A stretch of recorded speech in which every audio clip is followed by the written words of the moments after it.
আমোল বোলাই আৰু জীৱনত বজাই বাঢ়ি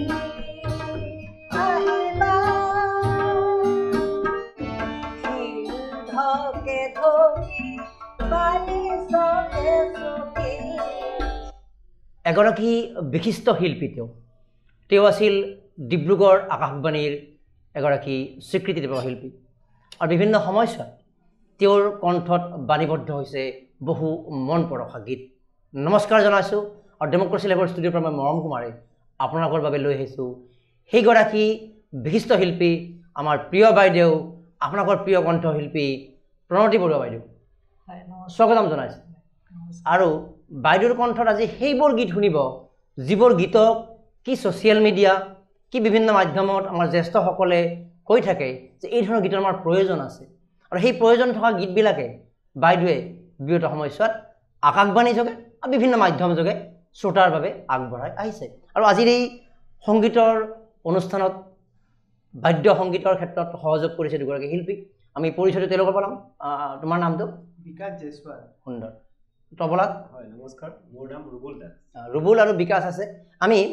কথা জানিম আৰু প্ৰণতি বৰুৱা বুলি কোৱাৰ লগে লগে বহু কথা আহি যাব আচলতে সেই ডিব্ৰুগড় আকাশবাণীৰ সুন্দৰ সেই কথাবোৰ, সেই জয়ন্ত হাজৰিকা বা বিখ্যাত শিল্পীবিলাকে কণ্ঠদান কৰা সেই এটা ষ্টুডিঅ'ত তেওঁৰ গীত ৰেকৰ্ডিঙৰ কি অভিজ্ঞতা, আজি বহু কথা আছে। কিন্তু অনুষ্ঠান আৰম্ভ হ'ব বাইদেউৰ সেই কণ্ঠৰে। বাইদেউ হয়, মই এতিয়া প্ৰথমে গাবলৈ লৈছোঁ কবি হীৰেণ ভট্টাচাৰ্যৰ এটা গান। সেই গীতটি মই আকাশবাণী গুৱাহাটী ডিব্ৰুগড় কেন্দ্ৰৰ পৰা 1976ত প্ৰথম এইটো বাণীবদ্ধ কৰিছিলোঁ। তাৰে মই আপোনালোকক গীতটি শুনাম।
বহুতে কয় সেই তাহানিৰ গীত, বহুতে কয় সেই পুৰণি গীত, বহুতে কয় আজিৰ আধুনিক গীত, কিন্তু আমি ক'ম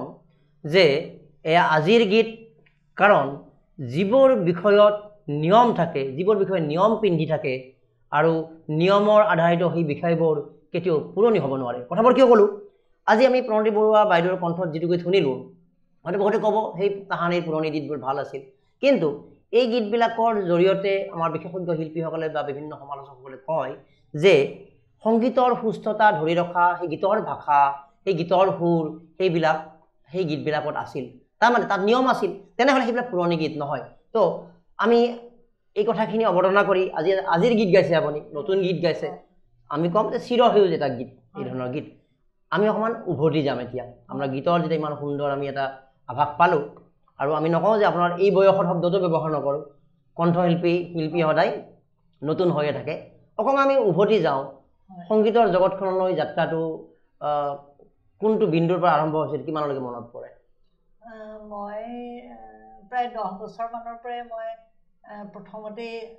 ৰোষেশ্বৰ শইকীয়া বৰবায়নদেৱ তেখেত প্ৰয়াত, তেখেতৰ ওচৰতে প্ৰথম সত্ৰীয়া নৃত্য লৈছিলোঁ। আমাৰ সময়ত সেই সময়ত নৃত্যত ইমান বেছি প্ৰাধান্য দিয়াটো সেইটো সময়ত এটা বাধকতা বুলি ক'ব পাৰি আৰু তেনেকুৱা আছিল। গতিকে মানে সংগীতৰ ক্ষেত্ৰত দেউতাহঁতে মানে তেতিয়াই আমাক কৈছিলে যে সংগীতটো গালে গোটেই মানে বিয়াৰ পিছতো সংগীতটো থাকেই সাধাৰণতে, গতিকে মই তেনেকুৱা ধৰণে গতিকে সংগীতলৈ গুচি আহিলোঁ আৰু আধাতে হেৰি কৰি। কিন্তু মই বৰগীতো গাইছিলোঁ প্ৰথম, বৰগীত গাই পেলাই তাৰপিছতে আপোনাৰ মই হেৰি শাস্ত্ৰীয় সংগীত শিকিলোঁ। মোৰ গুৰু আছিলে তিনিচুকীয়াৰ, এতিয়া তিনিচুকীয়া জিলাৰ আপোনাৰ পৰেশ কুমাৰ ৰয় প্ৰয়াত, তেখেতৰ ওচৰত মই শাস্ত্ৰীয় সংগীত শিকিছিলোঁ। আৰু বিয়াৰ পিছলৈ মই অলপ বীৰেন্দ্ৰ কুমাৰ ফুকন, আকাশবাণী গুৱাহাটী কেন্দ্ৰৰ সঞ্চালক, তেখেতৰ হেৰি অনুষ্ঠান আছিলে কনককালী কৃষ্টি বিকাশ কেন্দ্ৰ, তাতে মই শাস্ত্ৰীয় সংগীতৰ তালিম লৈছিলোঁ। মূলতঃ আপুনি তিনিচুকীয়াৰ জীয়ৰী, তিনিচুকীয়াত জন্মগ্ৰহণ কৰি আৰু তাতে আপুনি সংগীতৰ পৰিৱেশটো আগবঢ়াই লৈ গৈছিলে। আৰু বিভিন্ন সময়ত শিকা গীতবিলাক যিটো পৰিৱেশনৰ জৰিয়তে সেই পূৰ্ণতা পায়, কাৰণ আপুনি নিজে বন্ধ কথাত গাই থকাটো আৰু সেইটো আনৰ বাবে গোৱাটো, তো এই প্ৰক্ৰিয়াটো আকাশবাণীয়ে আপোনাক সুযোগটো দিছিলে। আকাশবাণীৰ কথাটো আৰম্ভণিতে অকণমান জানিলোঁ যে ডিব্ৰুগড় আকাশবাণীৰ সৈতে সংযোগৰ এই কথাখিনি সেইটো কিমান বিষয় জটিল আছিল আৰু কিমান সেইটো সেই পৰীক্ষাত উত্তীৰ্ণ হ'বলৈ কিমান সেই মেধাৰ প্ৰয়োজন, মেধা মিনছ কণ্ঠৰ মেধাৰ প্ৰয়োজন। মই তেতিয়া আপোনাৰ 1977 চনতে পাইছিলোঁ তাৰ পৰা স্বীকৃতি, আৰু সেই সময়ত মোৰো ভাল লাগিছিলে। তেতিয়া আপোনাৰ আমাৰ বিচাৰক হিচাপে আছিলে লক্ষীনাথ বেজবৰুৱা, সাহিত্যৰথী, তেখেতৰ কনিষ্ঠ জীয়ৰী ৰত্না বৰুৱা, তেওঁ আছিলে। তাৰপিছত সতীশ ৰাজখোৱা, তেখেত ভাল হেৰি চিতাৰ বাদক, তেখেত আছিলে। আৰু আমাৰ বিখ্যাত নিৰ্মল চক্ৰৱৰ্তী, সকলোৱে যেনে সূৰ্যৱতীৰ তেখেত সাধক, প্ৰায় জ্যোতিপ্ৰসাদ আগৰৱালা সমসাময়িক আছিলে, তেওঁৰ পৰাই মই নিজেও জ্যোতি সংগীতো শিকিছিলোঁ। গতিকে আমি তেনেকুৱা এটা কেনেকৈ কি শিকিব পাৰোঁ, সৰুৰ পৰা আমাৰ এটা হেৰি আছিলে, মানে ইচ্ছা আছিলে। ধৰি লওক আমি প্ৰথমতে এইটো কৰা নাছিলোঁ যে আমি গানখিনি শিকোঁ, সাধনাৰ যোগেদি আমি গানটো শিকোঁ। প্ৰথমতে আমি শিকি পেলাই কেনেকৈ এখন প্লেটফৰ্ম পাম গাবৰ কাৰণে, ধৰি লওক সেইটো আজিকালি যিটো গুৰুত্ব দিয়া হয় যে ল'ৰা ছোৱালীয়ে গান শিকিলেই ধৰি লওক আপোনাৰ তেনেকৈ গান শিকি পেলাই তেওঁলোকে অকণমান শিকে, মই বুজি পাইছোঁ, অকণমান শিকে এটা অভাৰনাইট মিউজিক কৰি পিছদিনা পোৱাটো গ্লেমাৰ হৈ যায়, মানে এনেকুৱা টাইপৰ সাধনা বহুত সময় আছিলে। মই নিজেও পাৰ্বিন চুটানা বাইদেউক লগ পাইছিলোঁ, মই ক্লাছ 4ত থাকোঁতে তিনিচুকীয়াত তেওঁ প্ৰগ্ৰেম কৰিবলৈ গৈছিলে নগাঁৱৰ পৰা। আৰু বাইদেউ ইমান মোৰ এটা কথা তেতিয়া ইমান মনত ভাল লাগিছিলে যে তেখেতৰ দেউতাকে মানে কৈছিলে যে মোৰ পাৰ্বিনে সেইটো সময়ত 24 ঘণ্টাৰ ভিতৰত 17 ঘণ্টা ৰিৱাজ কৰে। অতি সুন্দৰ, ভাবকচোন 17 ঘণ্টা ৰিৱাজ কৰা, মানে মোৰ সেইটো মানে মনতেই আছিলে। আৰু সেইকাৰণে আজি পাৰ্বিন চুটানাৰ নামতো এই দুটা শব্দৰ নামটো আজি সকলোৰে মুখে মুখে আছে। মই সাহস এটা পালোঁ দেই, মই ভাবিছোঁ যে হয় সাধনাটো লাগিবই সাধনাত গান গাবলৈ হ'লে। আৰু তেনেকেই মোৰ বিয়াৰ পিছতো মই এইখন ঘৰত মোৰ ক'বলৈ ভাল লাগে, মই সাহিত্যৰথী লক্ষীনাথ বেজবৰুৱাৰ কনিষ্ঠ ভাতৃ হৰিনাথ বেজবৰুৱা, নিজৰ হৰিনাথ বেজবৰুৱাৰ ছোৱালী মোৰ শাহু, আৰু তেওঁ খুব সুন্দৰ ৰবীন্দ্ৰ সংগীত গাইছিলে। গতিকে এইখন ঘৰতো আহি পেলাই তেনেকুৱা এটা পৰিৱেশ পালোঁ। মোৰ সৰুও মোক খুব এইখিনিতে উৎসাহ দিছিলে গান প্ৰেক্টিছ কৰি থাকিবৰ কাৰণে সেইখিনি উৎসাহ দিয়াৰ কাৰণে হয়তো আজি সংগীতটো ৰাখিবও পাৰিলোঁ মই বা মোৰ তেনেকৈ মোৰ ছাত্ৰ কিছুমান আছিলে ল'ৰা ছোৱালী মই সপ্তৰ্ষি কলা কেন্দ্ৰত কিছুদিন গুৱাহাটীত কৰিছিলোঁ এইটো হেঙাৰবাৰীত প্ৰতিষ্ঠিত আছিলে 1992 পৰা 1997-98লৈকে মই তাতে অধ্যক্ষ হিচাপে আছিলোঁ আৰু এই ধৰণে লোকক শিকায়ো আচলতে নিজৰ ৰিৱাজ হয় হয়নে সাধনা হয় তেনেকৈ মই মোৰ সংগীতটোক এতিয়ালৈকে বৰ্তমান হয় নিশ্চিতভাৱে আমি আৰু প্ৰশ্ন থাকিব আপোনাৰ পৰা জানিব লগা বহু বিষয় আছে যে বহুতে কয় যে সাধনা কৰিব লাগে ইতিমধ্যে ক'লে যে 17 ঘণ্টা ৰেৱাজ কৰিছিলে সেই ৰেৱাজ বা সাধনাটো কেনেকৈ কৰিব লাগিব সাধনাটোনো কি এইখিনি কথাও অকণমান ডিটেইলত জানিম কাৰণ আপোনাৰ আজি আমন্ত্ৰণ কৰিছোঁ এইকাৰণে কাৰণ আপোনাৰ কথাখিনি আজি বহু আপকামিঙক সহায় কৰিব কাৰণ আপুনি সেই পৰিৱেশৰ পৰা সেই যিটো পিয়ৰিটি য'ত সেই অভানিত মিউজিকেৰে পিছদিনা পোৱা গ্লেমাৰ হোৱা সেই দিন নাছিলে য'ত সাধনা আৰু শ্ৰেষ্ঠতা লাগিব এটা পিয়ৰিটি লাগিব এই পিয়ৰিটি লৈ আজি আপুনি প্ৰণতি বৰুৱা হৈছে হয়তো আপুনি সামূহিকভাৱে শেহতীয়া সময়ছোৱাত যিটো আজিৰ তথাকথিত গ্লেমাৰৰ মাজত নগৈ সাধনাত এতিয়াও ব্যস্ত আছে কিন্তু আমি আৰু এটা গীতৰ মাজলৈ যাব পাৰোঁ নেকি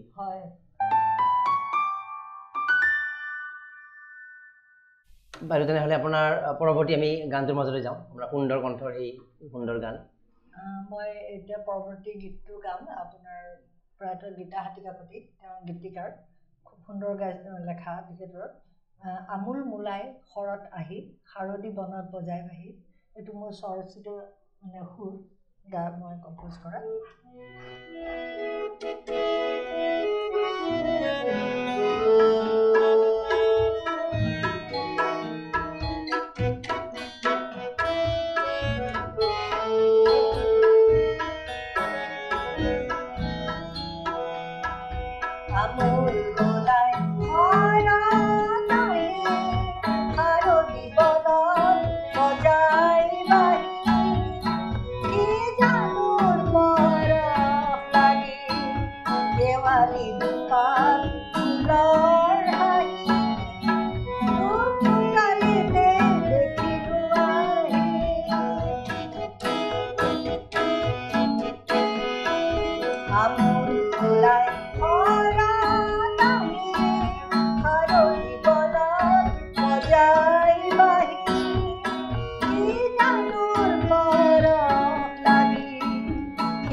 শাৰদী ৰাতি অকল পোহৰ বিচাৰি বিচাৰি স্মৃতিৰ উৰিল জোনাকী অমানিশাই এন্ধাৰ মাটি গহীন কৰিলে শাৰদী ৰাতি অকল পোহৰ বিচাৰি বিচাৰি স্মৃতিৰ উৰিল জোনাকী তোৰ আকাশতে দেখিলো এমুঠি তোৰ আকাশতে দেখিলো এমুঠি ঘনা ভিতৰাই লাগি আৰু ওলাই ঘৰত আহি শাৰদী বনত বজাই বাঢ়ি লাগিল শেৱালি পাত ফুলাৰ শাৰী টুপলাইতে দেখিলো আহি টুপলাইতে দেখিলো আহি টুপলাইতে দেখিলো আহি সুন্দৰ আছে যিহেতু আপুনি এই গীতটো আপুনি সুৰ কৰা বুলি ক'লে সুৰ কৰাৰ অভিজ্ঞতাখিনি আৰু গীতিকাৰৰ লগত এইগৰাকী সুৰকাৰৰ যিখিনি মানে যিটো এটা কানেকশ্যনখিনি কেনেকৈ আগবাঢ়ি যায় আচলতে আৰু কিমান চনত এই গীতটো প্ৰস্তুত কৰা আচলতে মই ক'বলৈ গ'লে এজন গীতিকাৰে এটা গান জন্ম দিয়া বুলি কৈছোঁ মই তেখেতৰ গুৰুত্ব বহুত বেছি এজন গীতিকাৰে যেতিয়া গানটো আপোনাৰ তেখেতে লিখে তেখেতৰ ভাৱধাৰাৰ লগত সুৰ কৰোঁতে এজনে কি গাইছে মানে লিখিছে তেখেতে সেই বস্তুটো সুৰকাৰ এজনে তেওঁ অন্তৰলৈ ল'ব লাগিব মই ভাবোঁ আৰু তেতিয়াহে বস্তুটো প্ৰত্যেক শাৰী কথাত তেওঁ যদি প্ৰকাশ কৰিব পাৰে ভালকৈ ধৰি লওক মনেৰে প্ৰকাশ কৰিব পাৰে তেতিয়াহে এটা সাৰ্থক গান বুলি ক'ব পাৰে মানে সাংগীতিকভাৱে প্ৰাণ পাব হয় প্ৰাণ পাব লাগিব সকলোৱে এই গীতটোৰ অভিজ্ঞতাখিনি যে আপুনি তেওঁ গীতটো লিখিবলৈ অনুৰোধ কৰিছিল নে কেনেকৈ আলোচনা কৰিছিল নহ'লে এইটো আচলতে গীতা বাইদেউ মোক এটা সময়ত মোক এইটো এখন কিতাপ দিছিলে তেখেতে আৰু ফোন কৰি যোগাযোগো কৰি থাকে আপুনি সুৰ কৰিছা নেকি মই বহুত গানো তেখেতৰ গাইছোঁ আগতে সুৰ কৰি এই গানটো মানে বাইদেউ শুনোৱাচোন শুনা কেনেকুৱাকৈ গাইছা মানে তেওঁ ভাল পায় মানে যে ভাল হৈছে বৰ ধুনীয়া হৈছে মানে ভাল লাগে তেতিয়া গীতা হাতী কাকতিৰ নিচিনা গীতিকাৰৰ স্বীকৃতি আপুনি হয় ব্যক্তিগতভাৱে হ'লে পাইছিলে আপুনি মই বহুত ভালকৈ পাইছোঁ তেখেতক গতিকে তেনেকুৱা আৰু কিমান চনৰ কথা এইটো এইটো গীতা বাইদেউৰ এখন 85-86 মানত মানে 80 দশকৰ আছে যে নহওক তো এটা গীতত সুৰ কৰোঁতে কোনকেইটা দিশত মনোযোগ দিব লাগে গীতটোতো শ্ৰেষ্ঠই আজিতো কোৱা হয় বহুতে গীতৰ ক্ষেত্ৰত প্ৰদূষণ কৰিছে আমি দীপেন বৰুৱা বা বিভিন্ন গীতৰ শিল্পীৰ যেতিয়া সাক্ষাৎকাৰ লওঁ আজিৰ শিল্পীসকলৰ কথা বহু নিগেটিভ বুলি ক'বলৈ বাধ্য হয় তেওঁলোকে কিন্তু তেওঁলোকে এটা সকিয়নি দিয়ে এই সকিয়নি মানা দেখা নাপাওঁ তো তেওঁলোকে অভাৰনাইট মিউজিক অভাৰনাইট চেঞ্চেশ্যন বাক্যৰ ক্ষেত্ৰত কোনো কাব্যিকতা নাই কোনো ইয়াতে মানে সকলোৱে নহয় কিন্তু এনেকুৱা হৈছে তো এইবিলাক গীতৰ সেই যিটো মাধুৰ্যতাটো বেলেগ আছিলে তো এই কথাবিলাকে আপোনালোকৰ দৰে সেই দায়বদ্ধ শিল্পী যিসকলে সাধনাৰ জৰিয়তে একদম বিন্দু বিন্দু বিন্দু শিকি শিকি এনেকুৱা পৰ্যায়ত আহিছে বা গীতা কাকতিৰ দৰে গীতিকাৰৰ গীত গাই আহিছে তো আজিৰ মাজত এই গীতবিলাকৰ মাজত আপোনালোকৰ গীতবিলাকৰ যেতিয়া পেৰেলেলি চাব যায় ক'ৰবাত আপোনালোকৰ বেলেগ ভাৱ হয় নেকি মোৰ লাগে তেনেকুৱা কাৰণ এটা ৰোমান্টিক গান এটা মই ভাবোঁ দেই ৰোমান্টিক গান এটা গালেই যে তেওঁ সেই গানটোৰ লগত এটা কিবা গভীৰ কিবা এটা থাকিব লাগিব হয় নাই সেই প্ৰকাশটো মানে তেওঁ ভাৱৰ যেন অকণমান কিবা এটা অভাৱ হয় এনেকুৱা লাগে আৰু প্ৰকৃতিৰ লগত গান গাবলৈ হ'লে মানে প্ৰকৃতিৰ লগত সোমাই পৰিব লাগিব তেনেকুৱা এটা মই সুৰ কৰিলে আচলতে মই তেনেকৈ ভাবোঁ যে যদি আপোনাৰ আমোল মোলাই শৰতৰ সময়টোৰ কথা ভাবিছে ইয়াত আমোল মোলাই শৰত আহি শাৰদী বনত আকৌ সেইখিনি বিভিন্ন এটা সুন্দৰ সময় শেৱালি ফুলাৰ সময় বা মানুহৰ সেই সময়টো কেনেকুৱা এটা হেৰি হৈ থাকে গতিকে সেই তাতে ধৰি লওক মনৰ যিখিনি আমাৰ হেৰি আপোনাৰ কি বুলি ক'ম ফুলৰ কথা আহিব তাৰপিছতে আপোনাৰ শেৱালি গোন্ধৰ কথা পূজাৰ সময়ৰ কথা মনৰ এটা হেৰি ভাৱ সুৰত সেই কথাবিলাক সেই মানে মিলাব লাগিব যে পূজাৰ আহিলে এই ধৰণৰ আমি ইয়াত সংগীত আহিব অমানিশা এতিয়া অমানিশাই এন্ধাৰ মাটি বস্তুটো অমানিশাৰ কথাটো মানে আন্ধাৰেই সেই বস্তুটোলৈ আহিবলৈ হ'লে গহীন কৰিলে শাৰদী ৰাতি শাৰদীটো কোনে কৰিলে অমানিশা আন্ধাৰে আৰু গহীন কৰিলে সেই বস্তুটো মোৰ এক্সপ্ৰেশ্যনটো মোৰ মনেৰে ভাৱ আহিব লাগিব ভাৱে স্বকীয়ভাৱে আপোনাৰ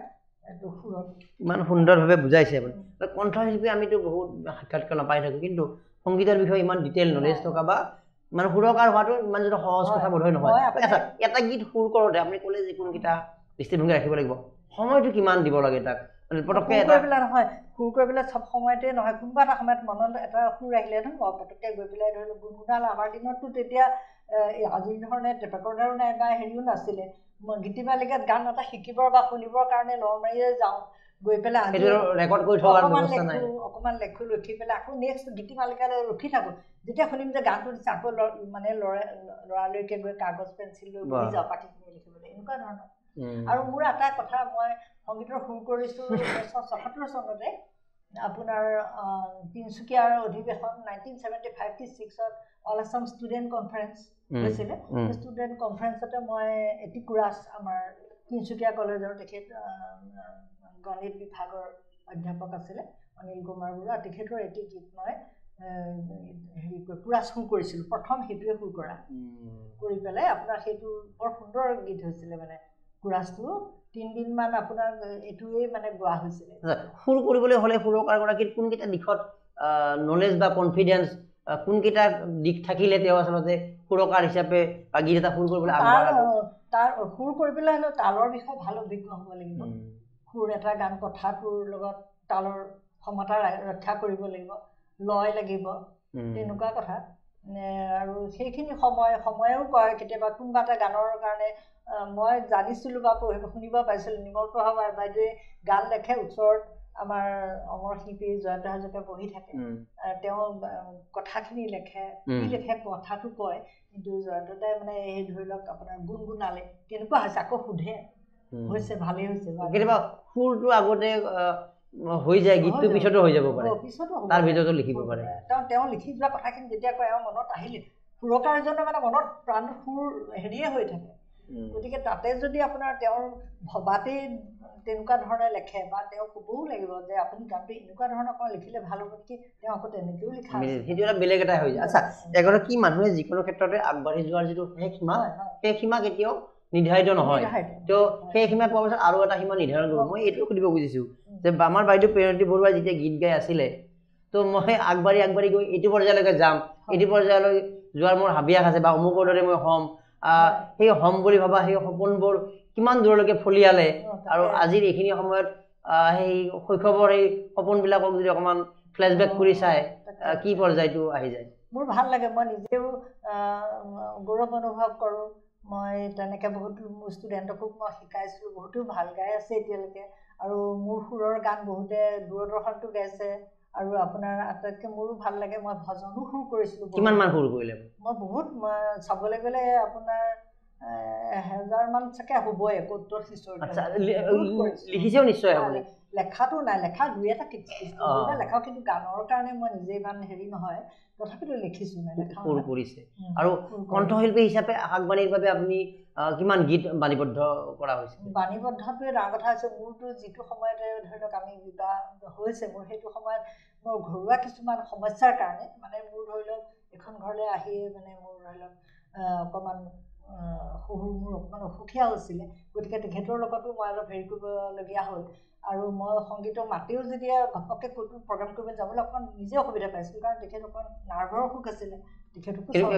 ৰেকৰ্ডিংটো হৈছে আপোনাৰ গান ৰেকৰ্ডিং কৰিছোঁ বালিবাহী বুলি এটা কেছেট মই বহুত পিছত কৰিছোঁ মই আকাশবাণীৰ কথাটো কৈছোঁ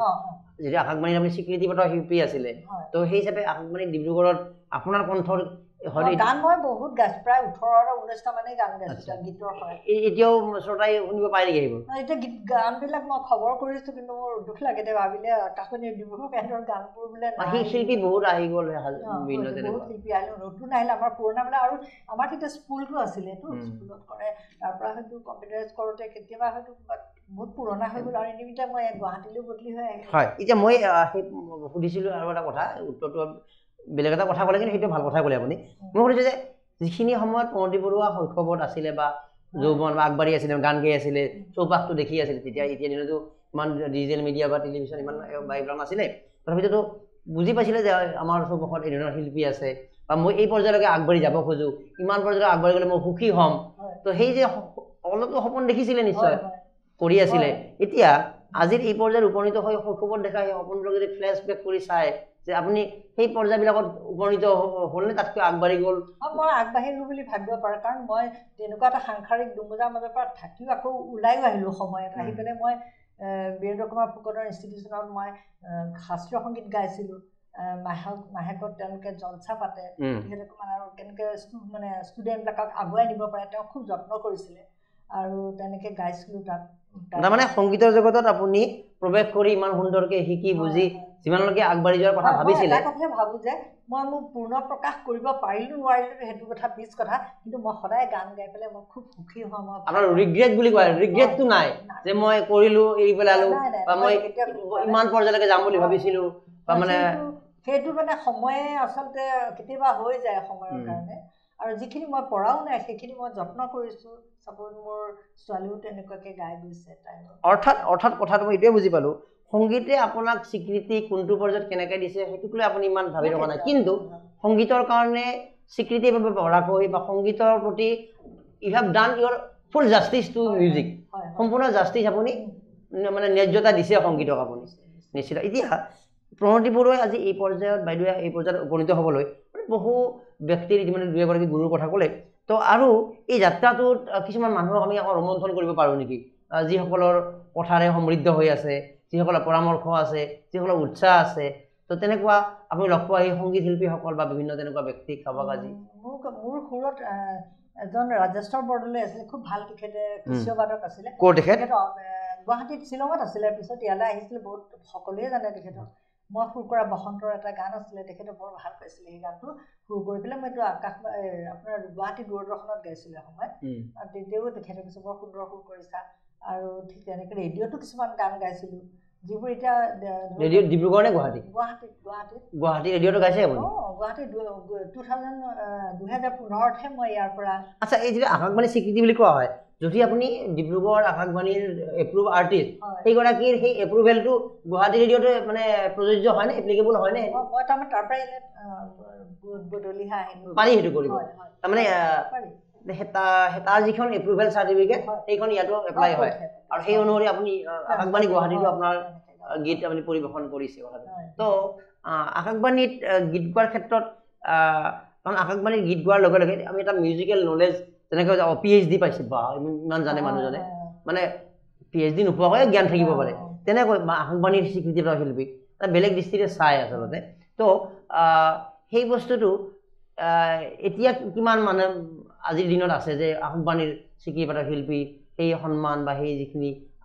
আজিৰ পৰিৱেশত মানুহৰ মাজত, কমন পিপুলৰ মাজত কিয় দিছোঁ গম পাইছে আপুনি? আছে, বহুত ওলাইছে, এতিয়া আছে। কিন্তু কথা হ'ল কি, আমাৰ অসমত মই এটা কথা কওঁ, শাস্ত্ৰীয় বস্তুটো যাক আমি ধৰি লওক ইংৰাজী ভাষাটো ভালকৈ শিকিবলৈ আমাৰ গ্ৰামাৰটো ভালকৈ জানিব লাগিব বা ক'বলৈ হ'লে আমাৰ এটা হেৰি লাগে। ঠিক তেনেকৈ সংগীত বস্তুটো, সংগীতৰ গ্ৰামাৰ বা থিয়ৰিটিকেল যিবোৰ পাৰ্ট আছে এইবিলাক, সেইখিনি জানিবলৈ ল'ৰা ছোৱালীয়ে মই ভাবোঁ অকণমান পিছলৈ পাৰক নোৱাৰক, প্ৰথমতে আদি শিক্ষাটোত কিন্তু শাস্ত্ৰীয় সংগীতত এটা গুৰুত্ব দিয়াটো অতি দৰকাৰ বুলি মই ভাবোঁ। কিমান বছৰমান? এইটো ভাতখাণ্ডেৰ আণ্ডাৰত আপোনাৰ প্ৰথম বাৰ্ষিক হয়, তাৰপিছতে আপোনাৰ তৃতীয় বাৰ্ষিক। আজিকালি চিলেবাছটো হেৰি কৰি দিছে, 6 বছৰ লাগে শিকিবলৈ বিচাৰলৈকে। এইটো ভাতখাণ্ডেৰ পৰা দিয়ে। মই বিচাৰটো ভাতখাণ্ডেৰ পৰাই কৰিছোঁ যদিও মানে কেতিয়াবা ভাবোঁ MUSটো কৰাই ভাল আছে, কিন্তু আচলতে সাধনা কৰিলে খুব ভালকেই কৰিব লাগে। আৰু মই যিটো সময়ত মোৰ বিবাহ হ'ল, সেইটো সময়ত মই এইখন ঘৰলৈ আহি পেলাই ধৰি লওক সংগীতৰ লগত সেইখিনি ঘৰত যিখিনি পাইছিলোঁ, আমাৰ ঘৰখন একেবাৰে সংগীতৰ এখন তিনিচুকীয়াত ক'বলৈ গ'লে বৰ হেৰি আছে। কিন্তু ইয়াত যিখিনি অহাৰ পিছত আপোনাৰ এটা বেলেগ হৈ গ'ল পৰিৱেশ, সেইটো অকণমান গেপ এটা হ'ল আৰু পিছলৈ গৈ পেলাই আকৌ মই লাগি পৰিছিলোঁ। ঠিক আছে, আমি আৰু দুই এটা কথা জানিব লাগিব, পৰামৰ্শ থাকিব আমাৰ শিল্পীসকলৰ প্ৰতি বা আগন্তুক সময়ত। আৰু এইটো পৰ্যায়ৰ পৰা পৰিকল্পনা থাকে নেকি? কাৰণ আমৃত্যু মানুহৰ এই যিটো আগবাঢ়ি যোৱাৰ হাবিয়া, কিবা এটা কৰাৰ হাবিয়া সদায় থাকে, সদায় নতুন হৈ থাকে। তথাপিও তাৰ মাজতে আমি এটা বেলেগ কিবা গীত এটাৰ মাজলৈ এটা ইয়াৰ পিছতে এটা গীত শুনাওঁ আপোনাক। এইটো কেশৱ মহন্তৰ গান, আমাৰ বিখ্যাত গীতিকাৰ কেশৱ মহন্ত। মই খুব চাই চিতি তেখেতসকলৰ গানবোৰ সুৰ কৰিছিলোঁ দেই আগতে। আপুনি সুৰ কৰিছিল? এইটো মই কৰাই গাই যিটো গ'লোঁ। তাৰপিছতে আৰু এটা এই সুৰ কৰোঁতে সেই গীতটো আৰু বেলেগে এনেধৰণৰ পেটাৰ্ণ কপিৰাইট থাকেনে যে কেশৱ মহন্ত বেলেগ সুৰত গায়? মই এটা গীত গুৱাহাটীত, মই এতিয়া নাগাওঁ সেইটো গীত, মই এটা গুৱাহাটীৰ পৰা গাইছিলোঁ আকাশবাণীৰ পৰা গীতৰ শৰাইত গাইছিলোঁ গানটো বৰ ভাল গান আছিলে কিন্তু পিছত মই শুনিব পালোঁ মানে কি 19 চনত এবাৰ শুনিছিলোঁ তাৰপিছত মই এগৰাকী বেলেগ শিল্পীৰ কণ্ঠতে গীতটো শুনিলোঁ কেনেকৈনো আচলতে এটা গীতেই মানে ধৰি লওক দুগৰাকী শিল্পীয়ে ৰেডিঅ'ত গাব পাৰে একেটা সুৰ বিশেষকৈ সেইটো মই নুবুজিলোঁ ব্যক্তিগতভাৱে সুৰ কৰা বিষয়বিলাকৰ ক্ষেত্ৰত সেই যিটো আমি যদি আমি কোম্পানী ষ্টাইলত কথাটো ক'লে পেটাৰ্ণ যিটো পাই থাকে সেইটো আকাশবাণীৰ গীতত বেছিকৈ থাকে নেকি প্ৰযোজ্য যে আকাশবাণীৰ ক্ষেত্ৰত বেলেগ ফাউল হ'ব যদি লোকে কোনোবা এজন গোৱা গীতিকাৰজনে এটা গান মই ঘপককৈ গাব পাৰোঁ কিন্তু সদায় শুনি থকা গীত তেওঁৰ যিটো বাণীবদ্ধ কৰে আকাশত থাকে সেই গানটো আমি বেলেগকৈ সুৰ কৰিব হয়তো নিজৰ চখত ঘৰত কৰি চাব পাৰে কিন্তু সেইটোতো পাব্লিক বা ৰাজহুৱা কৰাটো এটা সেই শিল্পীগৰাকীৰ প্ৰতি অনুমতি ল'ব লাগিব অনুমতি বা আপোনাৰ প্ৰতি বা সেইগৰাকী শিল্পীৰ প্ৰতিও এটা মানে ইনজাষ্টিচ হৈ আছে কাৰণ অলৰেডি এটা কৰা হৈছে ঠিক আছে এইবাৰ আমি কিমান চনৰ কথা এইটো মহন্ত ছাৰৰ এইটো কেশৱ মহন্তৰ যিটো গীত আপুনি এইটো গান একচুৱেলি মই গাবলৈ লৈছোঁ মই আগতে গাইছিলোঁ গুৱাহাটীটো আকাশবাণীৰ পৰা এইটো কেশৱ মহন্তৰ গান মোৰ ভনী জোৱাই মনোৰঞ্জন গগৈ আছিলে তেওঁ সুৰ কৰিছিলে আচ্ছা আপোনাৰ ভনী জোৱাই নেকি আচ্ছা তেওঁ এইটো প্ৰায়ত জানো দুৰ্ঘটনা এটা হৈছিল ঠিক আছে পাৰে কৰিলে বান্ধৈ চেষ্টা কৰিছোঁ গাবলৈ পাৰে কৰিলে বান্ধৈ পাৰে কৰিলে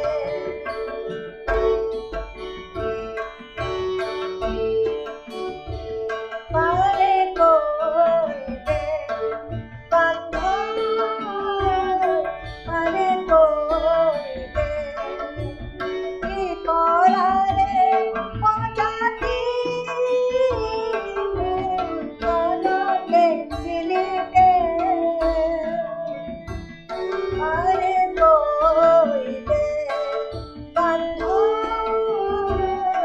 পাৰে কৰিলে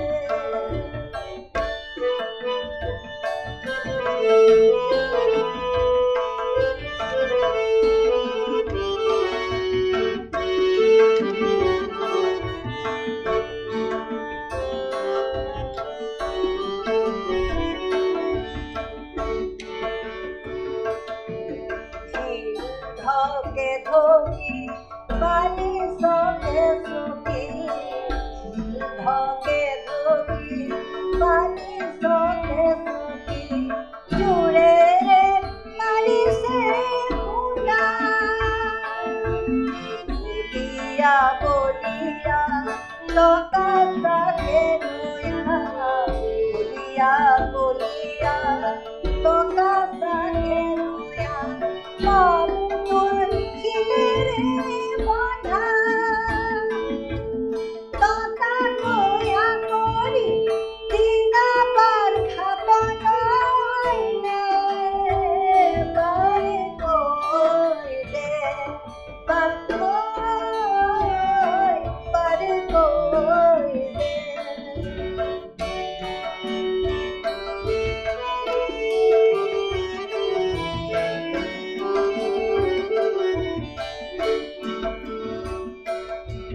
তেজি তেজি মলা জয় মতি জয়া তেজি তেজি মলা জয় মতি জয়া নেতাই দেউলাৰে কথা তথলে খলাই খজিলে মিলাই তথলে খলাই খজিলে মিলাই হিয়াত মোৰ এৰি নাই বেঠা এই নদীয়ে বাকে বাকে দিঙাও যায় পাৰে কৰিলে বান্ধৈ পাৰে কৰিলে পাৰে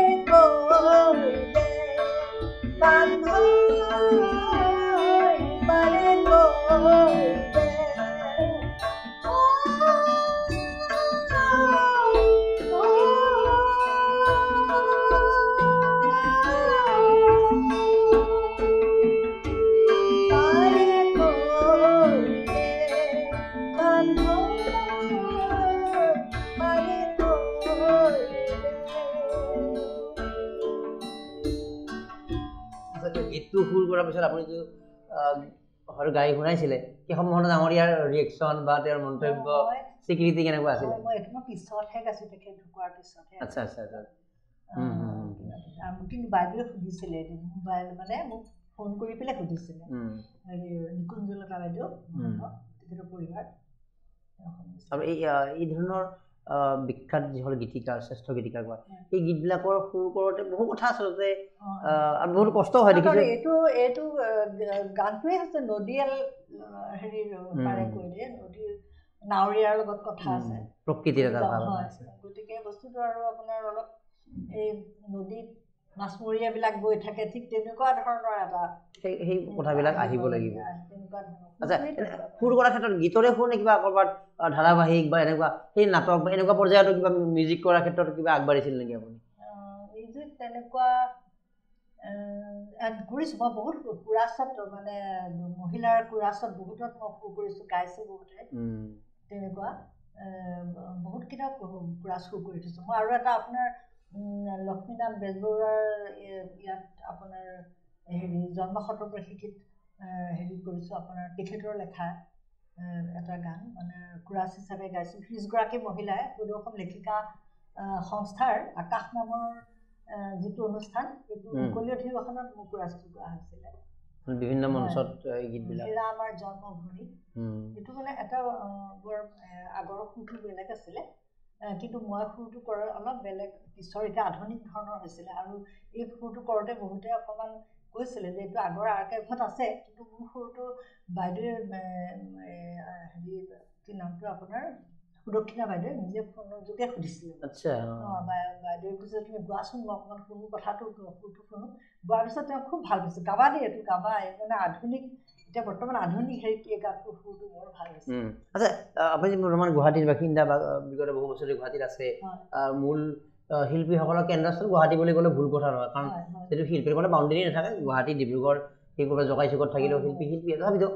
ইয়াত যিহেতু শিল্পীৰ সমাজখন বিভিন্ন ক্ষেত্ৰত জড়িত হৈ থাকে সেই শিল্পী সমাজখনৰ লগত আপোনাৰ সংযোগটো কোনটো পৰ্যায়ত আপোনাৰ আকৰ্ষণ বা তেওঁলোকৰ আপোনাৰ প্ৰতি আকৰ্ষণ অলপ বন্ধুত্বপূৰ্ণ ভাৱটো কেনেকুৱা যিসকলে গাইছে ধৰি তেওঁলোকে গাই আছে ভাল লাগে শুনি পেলাই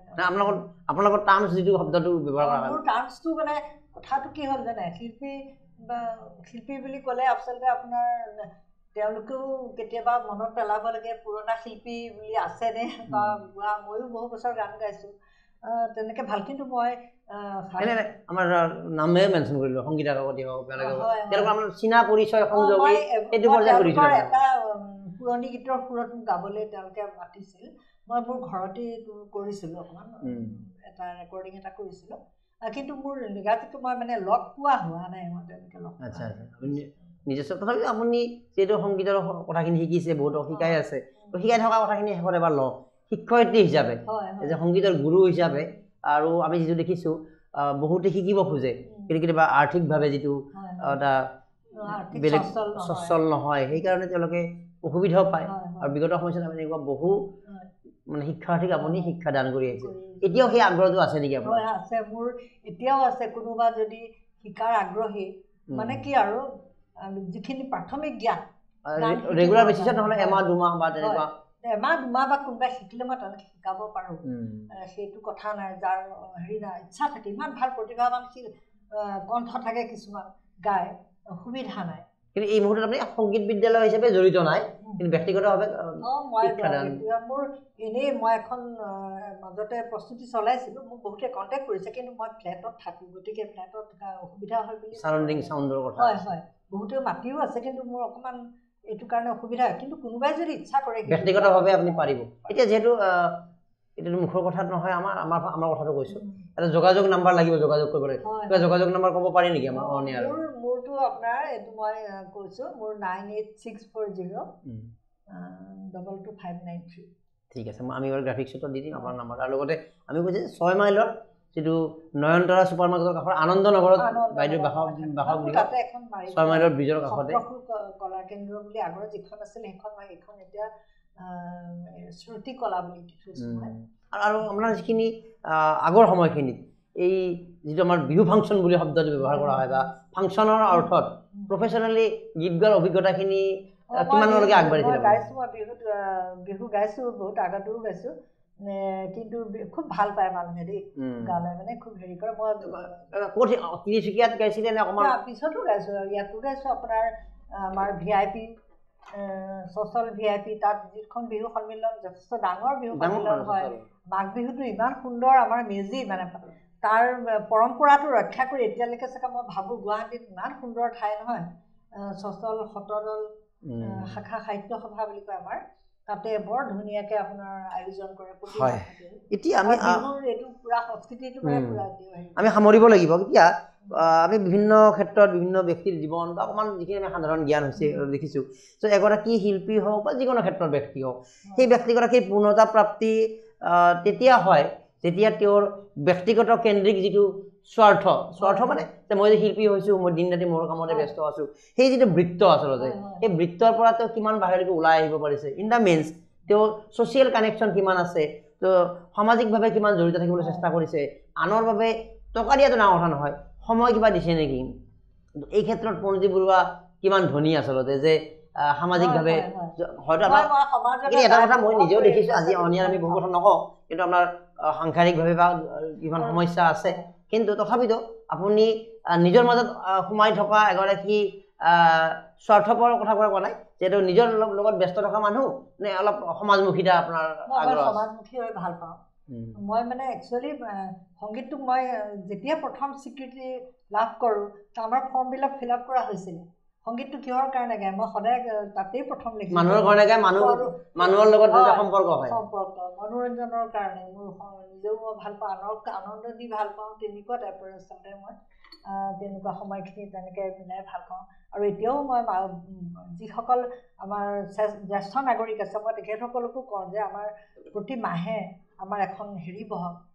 জলচা নিচিনাকৈ বহক প্ৰাণ পাই থাকিব মানুহ পাৰক নোৱাৰক সকলো জ্যেষ্ঠ নাগৰিকে আহি পেলাই যে সেই খন্তে সময় কোনে যি পাৰে গালে সেইখিনি মনটোত মানে কিমান আনন্দ দিয়ে মানে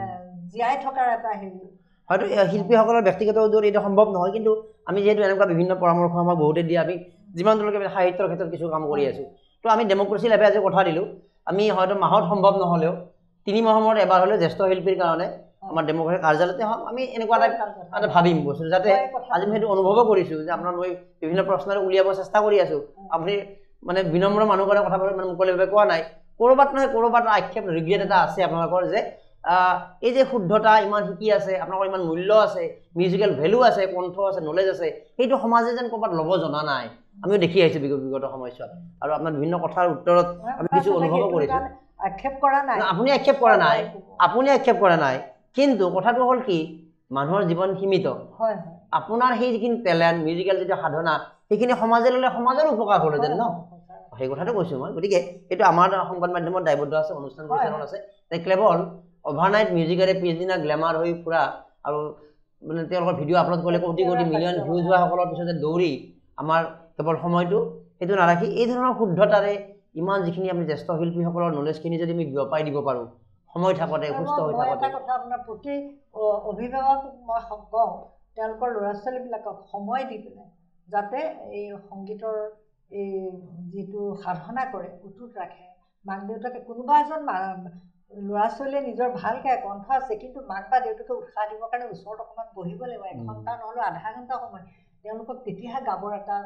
উৎসাহ পায় বা হেৰি পায় আৰু এইটো কথা কি গান গাব এইটোও বহুত বিষয় থাকে কেনেকুৱা ধৰণৰ মিউজিকেল আৰু আপোনাৰ জীৱনত প্ৰভাৱিত কৰাই হওক বা কিছু শিল্পীৰ নাম কাৰোবাৰ এইবিলাকৰ গীত শুনি বাহিৰৰ শিল্পীয়ে হওক মানে প্ৰিয় শিল্পী এইবিলাক কথা সুধিব খোজা নাই তথাপিতো ক'ৰবাত কেতিয়াবা আপোনাৰ ৰেখাপাত কৰিছে চাপ'জ লতা মংগেশকাৰ হওক আৰু বাহিৰ ক'ৰবাত মিউজিক হল কাৰ গান শুনে বা অসমৰ গান তেনেকুৱা সেই শিল্পীৰ নাম ল'ব খোজে নেকি আপুনি যিসকলে আপোনাৰ ৰেখাপাত কৰিছে কেতিয়াবা কণ্ঠশিল্পীৰ গানে কণ্ঠশিল্পীৰ গানৰ মই এতিয়া বৰ্তমানৰতো গাই বহুত কিবা আপুনি যে আগৰখিনি শুনিব লাগিব আগৰ যিখিনি আছিলে শুনিব লাগিব আছে বহুত সাধনা কৰা আছে আপোনাৰ এগৰাকী মই খুব ভাল পাওঁ নিজে শুনো সংগীতা বৰঠাকুৰ তেওঁ যথেষ্ট সাধনা কৰি পেহী কাজিৰঙা কি ধুনীয়া গীত গাইছে গতিকে তেওঁ এইবোৰ হেৰি ৰাখিছে নিজক থাকি পেলাই মানে জাগাত থাকি আপোনাৰ সাধনাটো যে অটুট ৰাখিছে এতিয়াও শুনিলে কণ্ঠ গম পায় তেনেকুৱা শিল্পীবিলাকে আচলতে গাই থাকিব পাৰিব হিন্দীৰ ক্ষেত্ৰত হিন্দী গান অসমৰ কথা কৈছে আপুনি লতাজী এনেকুৱা কথাটো কৈছে আৰু লতা মংগেশকাৰ কোনে নুশুনিব তেওঁৰ গান বহুত এতিয়াও ইনস্পায়াৰ হৈছেও বোধহয় আপুনি সাংঘাতিক খুবেই মানে আৰু তেওঁৰ এটা ভজন আছিলে মই ভাবিছিলোঁ তেওঁৰ সেই ভজনটো চাগে গালে মোৰ বেয়াই হ'ব নেকি মই সেই গানটো মানে আপোনাৰ হ'ব নেকি এতিয়া হ'ব নেকি অকণমান দুটা লাইন আপোনাক শুনাব বেষ্ট আৰু এইখিনি সময়ত আপুনি যিহেতু একেদে ক্ৰমে কোনকেইটা গান আপোনাৰ আজি আমাৰ আগবঢ়োৱাৰ কথা আছে এক লাইন দুই লাইন আভাস এটা দি যাব পাৰে আপুনি মই এইটো পাৰিলে ভূপেন দাক লগ পাইছে নেকি কেতিয়াবা ভূপেন হাজৰিকা ভূপেন দাক মানে বহুত আপোনাৰ সেইটো আৰু ক'বলৈ বাকী নাই আৰু 300 মই ক্লাছ 4ত থাকোঁতে লগ পাইছিল তাক আৰু জয়ন্ত হাজৰিকাকো লগ পাইছিল আপুনি ক্লাছ 4 তাৰমানে ভূপেন হাজৰিকা তেতিয়া আইবিত ইনস্পেকশ্যন বাংলোৰ তিনিচুকীয়ালৈ গৈছিলে মই ৰাতিপুৱা স্কুললৈ আহি বেগ তাতে থৈ আপুনি 4ত মানে তেওঁক বহু আগত সেইখিনি সময়তো এতিয়া আমাৰ কাৰণে ডক্টৰ ভূপেন হাজৰিকা যিজন মই মানে স্কুলত কিতাপ থৈ তেখেত জয়ন্ত হাজৰিকা ভূপেন হাজৰিকা আহিছে বুলি ক'লে দৌৰি গৈছিল আচ্ছা মোচোন ডাঙৰ কথা কৈছে এইটো আপুনি কেনেকুৱা সেই সময়তো আজি যিটো ভাবোঁ আমি ভগৱান ডক্টৰ ভাল লাগে তেতিয়াও সেই আছে সেই ক্ৰেজটো আছিলে ৰাতিপুৱা মানে সেই যিখিনি সময় 9টা বজাত তেখেত শুই আছিলে ভূপেন হাজৰিকা শুই থকা সময়ত মই আইবিলৈ উঠি গৈ লগত দুজনমান মোৰ বন্ধুৰ লগত লৈ গৈ খিৰিকী খোলা আছে আইবি এটা গৰম দিন আছিলে মই তেওঁকে মূৰত টুপি পিন্ধা দেখি খিৰিকীখন খুলি দিলোঁ খুলি পেলাই ভূপেন দা বুলি মাতিছিলোঁ এই ক্লাছ 4ৰ প্ৰণতি বৰুৱাই ভূপেন দা মাতিছিল ভূপেন দা কৈছে তেতিয়া তেওঁ কৈছে মই ভূপেন দা নহয় ভূপেন দা সেইটো ৰুমত আছে সেইজন জয়ন্ত হাজৰিকা আছিল নহয় এজন বেলেগ এটা দেখি পেলাই কেটুপি পিন্ধা তেনেকুৱা শুই আছে মাত বোল হ'ল নেকি অলপ ভূপেন হাজৰিকা আহি পেলাই ওপৰৰ পৰা দৰ্জা খুলি আহিছে তোমালোক চবেই মোক চাবলৈ আহিছে আমি যোৱাৰ পিছত চব পালেগৈ স্কুল মানে বহা আগতে আৰু তললৈ নামি গৈছোঁ পতাকা উত্তোলন য'ত হয় তাতে কৈছে তোমালোক চব তাতে ইয়াতে বহা আৰু মই চবেই এখন কাগজ দিয়া মই অট'গ্ৰাফ দিম চবেই অট'গ্ৰাফ বিচাৰিছে ময়ো মানে ঠিক তেনেকৈ বগা কাগজ লৈ অট'গ্ৰাফ মানে মোৰ গম পাইছিলোঁ আৰু মোৰ বগা কাগজখন দি মই এটা ক্ৰছ দি থৈছিলোঁ এইখন মোৰ কাগজ চবৰে মাতি দিছে মোৰখন যেতিয়া আহিলে খুব ভালকৈ লিখিছে ন কিবা মোৰ আৰু এগৰাকী মোৰ বান্ধৱীয়ে কৰিলে কি এইখন মোৰহে বুলি মই মোৰখন বুলি কান্দিলে চেককৈ ফালি থাকিলে তেতিয়া ভূপেন হাজৰিকাই কৈছে যে দেখি আছে তেওঁ কৈছে তাৰমানে ভূপেন দাক তোমালোকে বেয়া পোৱা মই এই কথাটো এতিয়াও কাণত লাগি থাকিলে আৰু অকণমান ধেমালি আছে ঠিক আছে আমি আমাৰ 1-2 লাইনৰ গীতবিলাকৰ মাজলৈ যাওঁ হয়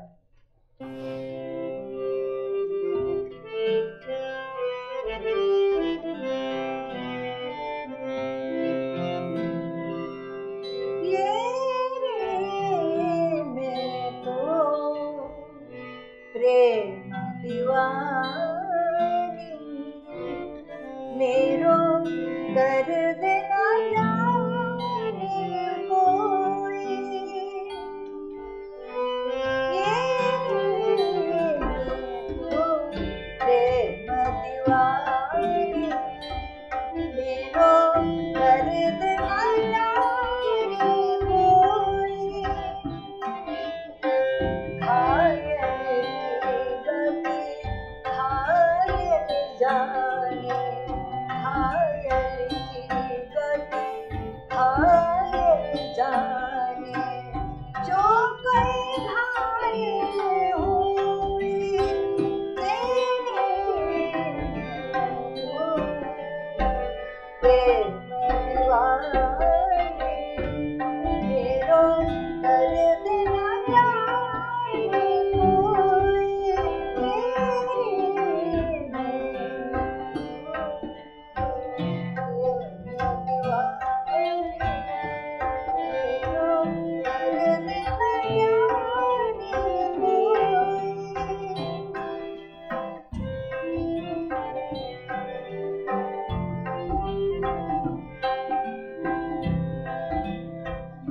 বিভিন্ন সময়ত আমি দেখিছোঁ যে আপুনি সম্বৰ্ধিত হৈছে অৰ্থাৎ আপোনাৰ এগৰাকী শিল্পীৰ বাবে ৰাইজৰ যিটো মৰম যে গীতটো গোৱাৰ পিছত বাইদেউ ভাল হৈছে আগত এতিয়াতো হয়তো মোবাইলৰ মেছেজৰ যুগ আগত হয়তো চিঠি লিখিছিলে বা লগ পালে কৈছিলে তেনেকুৱা তো সেই ধৰণৰ বহুত পাইছে তাৰপিছত আনুষ্ঠানিকভাৱেও আপুনি সম্বৰ্ধিত হৈছে এইখিনি অকণমান জানো লগতে আপুনি যিহেতু এগৰাকী জ্যেষ্ঠ শিল্পী ইমান সাধনা কৰি ইমান শ্ৰেষ্ঠতম গীতবিলাক কৰিছে বা ডিব্ৰুগড় আকাশবাণী আপোনালোকৰ বাবে এটা সন্মান থাকে মই মাননীয়ৰ কথা কোৱাই নাই শিল্পী পেঞ্চন এইটো এটা সন্মান শিল্পীগৰাকীৰ কাৰণে তাত মান্থলি কি পইচা পাব সেইটো এটা ধৰ্তব্য বেলেগ বিষয় তো সেই ক্ষেত্ৰত চৰকাৰৰ দৃষ্টিভংগীত আপুনি কৰিছেনে নাই মই এইটো চৰকাৰৰ মাজতে কৰিছিলে এইটো বিষয়ে মই আবেদন কৰা হৈছিলে আবেদন কৰিছিলোঁ মই এবাৰ নকৰা নহয় এবাৰ কৰিছিলোঁ কিন্তু পোৱা নাই এতিয়ালৈকে মই নাজানো আচলতে কেনেকৈ কি পদ্ধতিৰে কৰিব লাগে কেনেকৈ পোৱা যায় সেইটো এটা অকণমান আক্ষেপ আছে কাৰণ মই তিনিচুকীয়াৰ প্ৰথম মহিলা শিল্পী মই তেতিয়া আচ্ছা সেইখিনি মানে মহিলাসকলে ইমান কণ্ঠশিল্পী হিচাপে এতিয়া প্ৰথম মই তাৰ পৰাই পোৱা তিনিচুকীয়া তেতিয়া আমাৰ মকুমা আছিল এতিয়াহে গতিকে সেইটো আৰু যদি চৰকাৰে এই প্ৰথম প্ৰণদীপ বৰুৱাৰ পিছততো আৰু বহুত বেলেগ মানুহেতো পাইছে বহুত শিল্পী আমাৰ কোনোবাই পাইছে বহুতে পাইছে কিন্তু এতিয়া কথা হ'ল কি শিল্পী পেঞ্চনটো আচলতে কেলে মানে শিল্পীগৰাকীৰ মনৰ এটা হেৰি ছেটিছফেকশ্যন কিবা এটা কৰিবৰ কাৰণেই মানে আৰু যেন কিবা ৰিকগনিশ্যন কিবা এটা কামৰ কিন্তু বিভিন্ন ক্ষেত্ৰত আপোনাৰ সম্বৰ্ধনা বা বিভিন্ন অনুষ্ঠান বহুত মই তেনেকুৱা ধৰণৰ সম্বৰ্ধনা বহুতেই পাইছোঁ এতিয়ালৈকে ৰাইজে বিচাৰিছে হয় নিশ্চিতভাৱে গতিকে আমি আশা ৰাখিম আজি আমি মঞ্চৰ পৰা আমি এটা অনুৰোধ জনাম আৰু আমি এটা সংবাদ হিচাপেও আগবঢ়াই লৈ যাম যে চৰকাৰখনৰ এটা নিৰ্দিষ্ট ছিষ্টেম থাকিব লাগে যে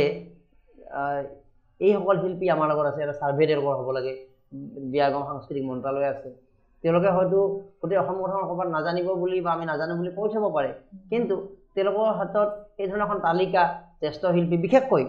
আকাশবাণীৰ স্বীকৃত শিল্পী হিচাপে আপোনাৰ নামটোতো সেই তালিকাত আহিবই লাগে গতিকে তেওঁলোকে ডিব্ৰুগড় ৰেডিঅ' বা যিমানখিনি আকাশবাণী যি আছে সেই লিষ্টবিলাক আৰম্ভণিৰ পৰা এতিয়ালৈকে লিষ্ট এখন আমাৰ এটা সৰু পৰামৰ্শ এইটোৱে সেই এটলিষ্ট প্ৰথমে সেইখিনি পূৰ্ণ কৰি ল'ব লাগে কাৰণ আকাশবাণীৰ স্বীকৃতি চৰকাৰেই দিছে প্ৰচাৰ ভাৰতীৰ অধীনৰ বিষয় আজি বিজেপি চৰকাৰ কংগ্ৰেছ চৰকাৰ বাহিনী বেলেগ হয় গতিকে চৰকাৰৰ সেইটো ছিষ্টেম থাকিব লাগে কি ডিব্ৰুগড় হওক শিলচৰ বা যি ৰেডিঅ' আছে তাৰ যিখিনি স্বীকৃতি শিল্পীৰ এখন তেওঁলোকে পুস্তিকা প্ৰকাশ কৰিব লাগে বা ৰাখিব লাগে ৰাখি এতিয়ালৈকে কোনে কোনে শিল্পী পেঞ্চন পালে ইয়াৰে বা তাৰ ভিতৰত হয়তো সকলোকে দিব সম্ভৱ নহয় তো তাৰ ভিতৰত এইবাৰ আমি এখেতক দিলোঁ গতিকে সেই চালি জাৰি চাই এটা ছিষ্টেম তেওঁলোকে থাকিব লাগে আৰু তেনেকুৱা ছিষ্টেম থকাহেঁতেন ইমান দিনে কোনো আবেদন পত্ৰ নকৰাকৈও এইসকল শিল্পী অন্তৰ্ভুক্ত হৈ গ'লহেঁতেন ঠিক আছে আমি অনুষ্ঠান সামৰিম আৰু আগন্তুক সময়তো আমি বিভিন্ন গীত বা বিভিন্ন কথা আমি আগবঢ়াই লৈ যাম আপোনাৰ আৰু এই সাক্ষাৎকাৰ এই গীতখিনি নিশ্চয় ভাল পাব আৰু বহু কথা শিকিব পাৰিব গতিকে আমি ডক্টৰ ভূপেন হাজৰিকাৰ যদি গীত নাথাকে আমি অসমীয়া সংগীতেই আধৰুৱা বুলি কোৱা হয় তো যাতে আপুনি আৰু তেনেকুৱা অৱস্থাত এটা লগ পোৱাৰ এটা অভিজ্ঞতাও আছে ডক্টৰ ভূপেন দাক আমি গীতৰ কিবা এশাৰী তেওঁৰ এতিয়া সাধাৰণতে বহাগে আহিছে মই অকণমান চেষ্টা কৰিম গাবলৈ তেখেতৰ গীত গাবলৈ লোৱাটো মানে পৰ্বত সম হেৰি কষ্টকৰ বুলি ক'ব পাৰি মই গাইছোঁ আৰু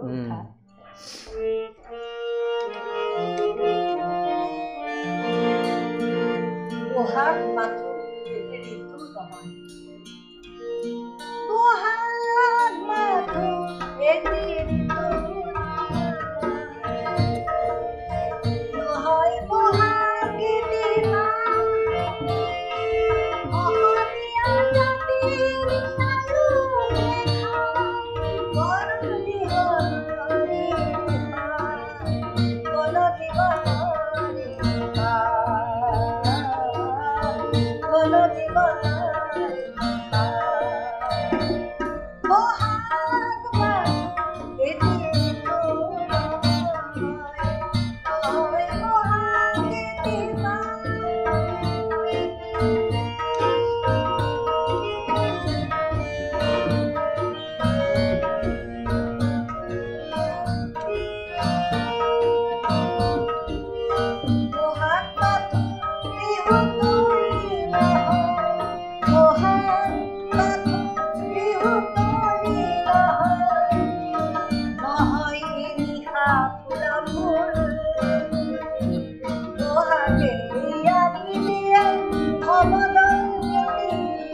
জাতিৰ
জাতিয়ে স্নান কৰে বহাগত জাতিয়ে স্নান কৰে বহাগত জাতিয়ে স্নান কৰে মলিয়ন বস্ত্ৰ সংগ্ৰামী জীৱন তুলনি দিবাৰ দুইছিলা মুখৰে দুখ নাপা মহাত্মা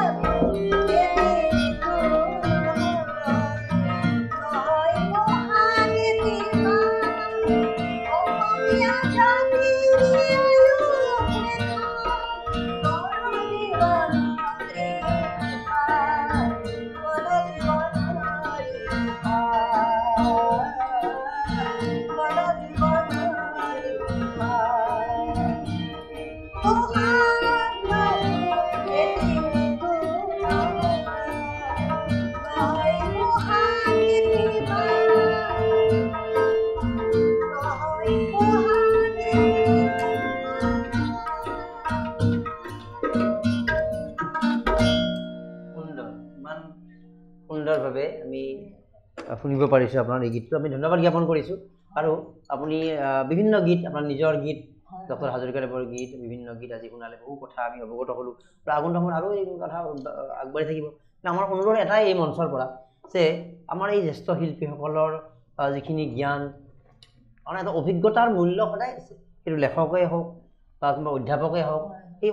যিখিনি যিমানে আমাৰ বয়স আগবাঢ়ি যায় এই অভিজ্ঞতাৰ যিখিনি সোৱাদ এই সোৱাদখনে যদি সমাজখনে ল'ব জানে সেই সমাজখন আদৰ্শ সমাজ হয় সমৃদ্ধ হয় গতিকে এই টকাৰে কিনিব পৰা বস্তু নহয় অভিজ্ঞতা কাৰণ তাৰ বাবে ষ্টেপ বাই ষ্টেপ বহু মানে আমি আগবাঢ়িব লাগে আপুনি শৈশৱৰ পৰা আহি এইটো পৰ্যায় পাইছে মানে বহু কলা বোমা বিভিন্ন সংগীত বিভিন্ন কথা দেখিছে গতিকে আপোনাৰ পৰা লোৱা শিক্ষা এটা বা সমাজখনে সেইটো আহৰণ কৰিব পাৰিলে বা এপ্লাই হ'লে সেই সমাজখনৰ উপকাৰ হয় গতিকে জ্যেষ্ঠ শিল্পীসকলক যে মনত ৰাখিব লাগে অন্য কাৰণত নহয় যে বাইদেউৰ পাব্লিচিটি বাইদেউৰ প্ৰচাৰ নহয় তেওঁলোকে যিটো এটা জীৱনজোৰা নিজৰ সংগ্ৰাম থাকে সংঘাত থাকে তাৰ মাজতে বহুত দেখি শুনি থাকে তো সেই বস্তুখিনি সমাজখনে ল'বৰ কাৰণে জ্যেষ্ঠ শিল্পীসকলক মনত ৰাখিব লাগে ডেমক্ৰেচি লাইফৰ মই উত্তৰোত্তৰ কামনা কৰিছোঁ ইমান সুন্দৰকৈ মোক আমন্ত্ৰণ কৰি আজি ইয়ালৈ আনিলে আৰু মই নিজক প্ৰকাশ কৰিবলৈ মোক এটা আপোনালোকৰ ইয়াৰ পৰা এই সুযোগ দিয়াৰ কাৰণে সুযোগ আমাৰ কাৰণে আৰু জ্যেষ্ঠ শিল্পীসকলৰ প্ৰতি আমি গোটেই প্ৰগ্ৰেমটো উৎসৰ্গা কৰিছোঁ গতিকে আপোনাক চিম্বলিকেলি আমি আমন্ত্ৰণ জনাইছোঁ কিন্তু গোটেই জ্যেষ্ঠ শিল্পীসকলৰ কথাই আমি আচলতে বুজাব চেষ্টা কৰিলোঁ আজিৰ অনুষ্ঠানটোৰ জৰিয়তে পুনৰবাৰ আপোনাক শুভেচ্ছা জনাইছোঁ সুস্বাস্থ্য কামনা কৰিছোঁ ভগৱানৰ প্ৰাৰ্থনা জনাইছোঁ আৰু আগন্তুক সময়ত এইদৰে আপুনি সংগীতৰ ক্ষেত্ৰখনত আগবাঢ়ি যাওক আৰু সমাজেও এই আমাৰ প্ৰণতি বৰুৱা বাইদেউ বা আমাৰ জ্যেষ্ঠ শিল্পীসকলৰ প্ৰতি যিখিনি দিব লাগে যিখিনি ল'ব লাগে এইখিনি লোৱাৰ বাবে তেওঁলোক সাজু হওক বাইদেউ ইতিমধ্যে সাজু আছে দিবৰ কাৰণে সংগীতৰ ক্ষেত্ৰত পুনৰবাৰ শুভেচ্ছা জনাইছোঁ আৰু আজি অনুষ্ঠানৰ পৰা ডেমক্ৰেচি লাইফৰ এই ষ্টুডিঅ'ৰ পৰা মই মৰম কুমাৰে বিদায় লৈছোঁ নমস্কাৰ